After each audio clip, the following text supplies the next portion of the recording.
Assalamualaikum warahmatullahi wabarakatuh. Halo teman-teman semua.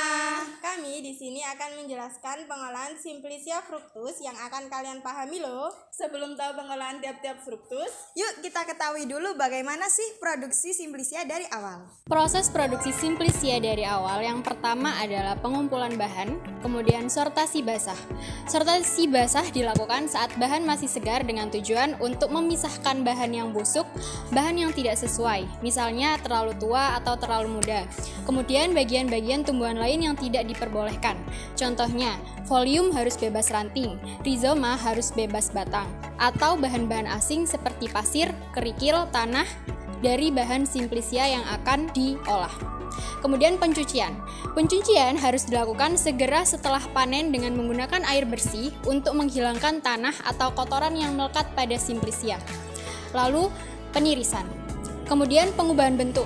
Untuk mempermudah pengeringan dan penjualan, maka Simplicia diubah menjadi bentuk lain, seperti diiris, dipotong, atau diserut. Lalu pengeringan.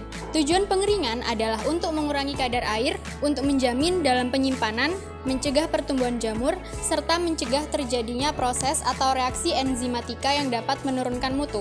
Kemudian sortasi kering. Simplicia yang telah kering tersebut masih sekali lagi dilakukan sortasi untuk memisahkan kotoran, bahan organik asing, dan Simplicia yang rusak karena sebagai akibat proses sebelumnya. Lalu pengemasan. Untuk melindungi proteksi Simplicia saat pengangkutan, distribusi, dan penyimpanan dari gangguan luar seperti suhu, kelembapan, cahaya, pencemaran mikroba, serta gangguan berbagai jenis serangga. Kemudian penyimpanan. Semua hal tersebut yang sudah saya jelaskan pada setiap Simplicia bisa saja berbeda menyesuaikan sifat dari Simplicia yang diolah.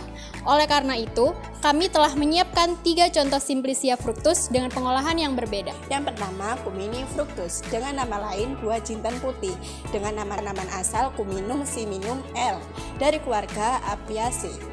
Nah, terdapat zat berkhasiat utama yaitu minyak kasiri yang mengandung kuminal dan lemak. Penggunaannya stimulans karminatif Tomacicum. Nah, bagian yang digunakan adalah buah yang masak dan kering. Penyimpanannya dalam wadah tertutup baik.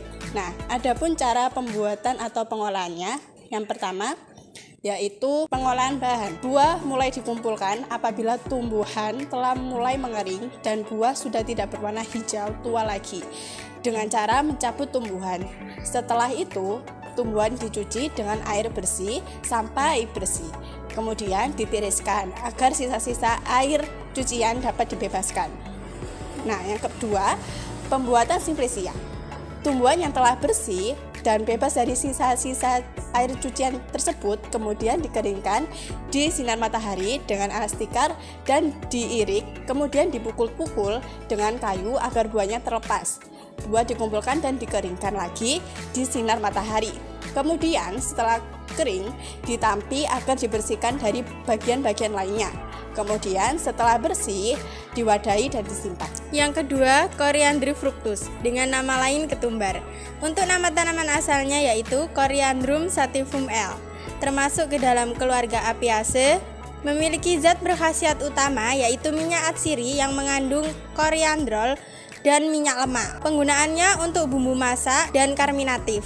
Bagian yang digunakan buah yang masak dan kering. Penyimpanannya di dalam wadah tertutup baik. Cara pengolahan, pengumpulan bahan tanaman dapat dipanen apabila warna buahnya berubah dari hijau menjadi coklat kuning pada umur 3-3,5 bulan dari waktu tanam. Panen dilakukan dengan cara memotong tanaman dan mencabutnya. Dicuci dengan air bersih sampai bersih. Pembuatan Simplicia. Tanaman yang dipotong kemudian diikat dan dijemur selama 1 minggu dan dijemur lagi dengan alas tikar sampai kering. Selanjutnya biji ditampi dan disimpan dalam karung atau kaleng. Yang ketiga yaitu Simplicia vanillifructus atau bisa disebut dengan buah vanili. Dengan nama tanaman asal Vanili planifolia atau Andres, berasal dari keluarga Orchidaceae, mempunyai zat berkhasiat utama yaitu vanili. Digunakan sebagai bahan pewangi. Bagian yang digunakan buah yang tua tapi belum masak dan telah difermentasikan. Tempat penyimpanannya di dalam wadah tertutup baik. Untuk cara pengolahannya, yang pertama melakukan pengumpulan bahan tumbuhan Vanili planifolia mulai berbunga setelah berumur 2-4 tahun.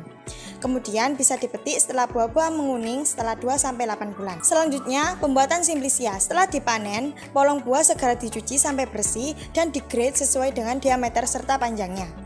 Kemudian dilakukan fermentasi terhadap buah vanili. Fermentasi bertujuan untuk mengaktifkan enzim hingga berbentuk zat vanilin yang beraroma harum dalam polong buah. Polong vanili yang berhasil difermentasikan secara benar, kulitnya akan berubah menjadi kecoklatan dan berminyak. Dari kotak fermentasi, buah vanili dijemur di atas tampah atau rak bambu widik yang telah diberi alas kain kartun hitam. Penjemuran dilakukan selama 2-3 jam dengan perbalikan sebanyak 3-4 kali agar aroma vanilin tidak banyak yang terbuang menguap di udara. Penjemuran dihentikan ketika kadar air telah mencapai 50-60%. Selanjutnya, vanili dikering anginkan. Proses pengeringan lanjutan ini sebenarnya bisa dipersingkat menjadi hanya 10 hari dengan pembantuan alat pengering atau dryer. Proses ini dilakukan selama 2-3 bulan hingga diperoleh vanili kering kualitas baik. Itulah 3 simplisia dengan proses yang berbeda yang sudah kami sampaikan. Terima kasih. Wassalamualaikum warahmatullahi wabarakatuh.